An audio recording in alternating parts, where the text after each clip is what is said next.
Welcome everybody. Today we're going to be talking about why would you use an Airtable consultant, why would you use Optimize IS to help you build out Airtable over the long term at your enterprise or at your SMB or at your in your department on your team. So today we have Kelly Williams here at Optimize IS. She's the director of client experience. Welcome, Kelly. If you want to give Thanks, like a Ben. quick hi, quick intro. Absolutely. I've been working with Ben at Optimize for a couple of months. Came over because I'm an Airtable enthusiast. I used it starting in 2020 to run the security PMO at a publicly traded communications company. Built out project program portfolio management. I was managing a team of 4 project managers, and then we had up to about 150 people doing project work, and able to manage all of that through one Airtable environment, plus the other use cases that expanded around that for annual planning, budget management, and some people in promotion activities. Yeah, so Kelly has seen a lot. She's also been the implementer of many softwares, and she's been the I think Airtable, I want to say like Airtable guru in some of these companies. And so she understands a lot of the landscape. And we were just talking a little bit ago about how what a shift has been over the last 10 years is a lot of companies do not have a full-time employee who is internal at the company managing a software anymore. It's more shifted to where they have many softwares, so they rely more on these external consultants to help them build and maintain an Airtable. Is that accurate, the shift we just Sure. talked about? Mm-hmm. So today we're going to talk about like why would you want to use for Airtable specifically someone like Optimize IS? I think one of the keys is Airtable in particular, but all softwares, especially those that we get provided from SaaS providers, are changing so rapidly that there is no way I can do my day job and then also know how much the software is changing and what I should be implementing. Yeah.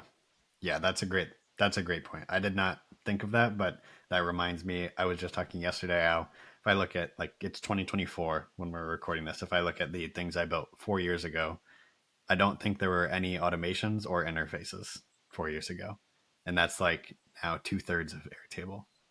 100%. When I started, there was no interfaces, and I was still in love with Airtable at the time. But I think of the ways that I had to teach end users to go between tables to make sure that they had the right view, depending on whether it was a team meeting or a project meeting.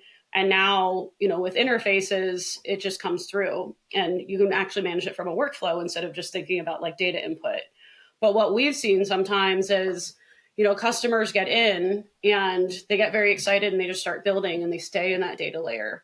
And without, the expertise or someone to help them understand, hey, these are new features. This is Airtable best practices. Like what you've built is fantastic and amazing, but to take it to the next level, you should be doing this. And this we're talking about right now is interfaces, but who knows what it's going to be in 2025.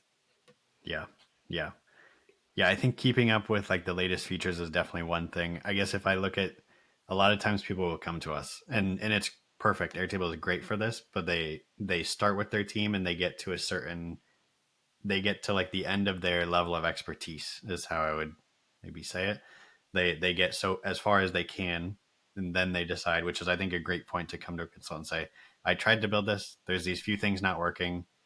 And I think at that point they really see the power of what Airtable is like capable of, but they know they don't have the time to learn how to get it to the next level, or there's like a bunch of reasons why someone would reach out to us. But I think those are like taking it to the next level because we've seen so many of these like work really well in small teams and large teams. Mhm. That's another reason as well. 100%. Taking you back to like some of your time at these large companies, did you rely on a consultant there, or how did you guys like build and maintain Airtable? Yeah, I'll say at that first company, I was the second Airtable champion. There was a small team using it for a very small use case. Um, and then I started using it for the project program portfolio piece. Some of it was, I just really like playing with tools and figuring it out and building. So I was willing to go all in. I had a manager that let me play, but I did have to rely on outside resources a lot. Some of the things that we have now in automations we didn't before. So Hmm. you at that time, I mean, it was to create, I'll say like a project template where you want to hit a button and have 5 tasks create or how Yeah. many. I think it was like 20 extra fields that were like lookup fields and this trigger and all of the things that I just couldn't have gotten through without without somebody that had gone through that before and figured it out or had done something similar and they could think a little bit of how to apply it to my situation.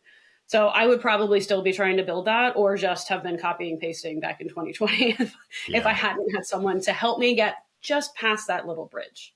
Yeah. Yeah.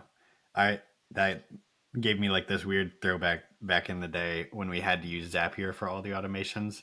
I remember I was like trying like having trade-offs. I could build an automation that would do a task template, but it would only work if one person triggered it at a time.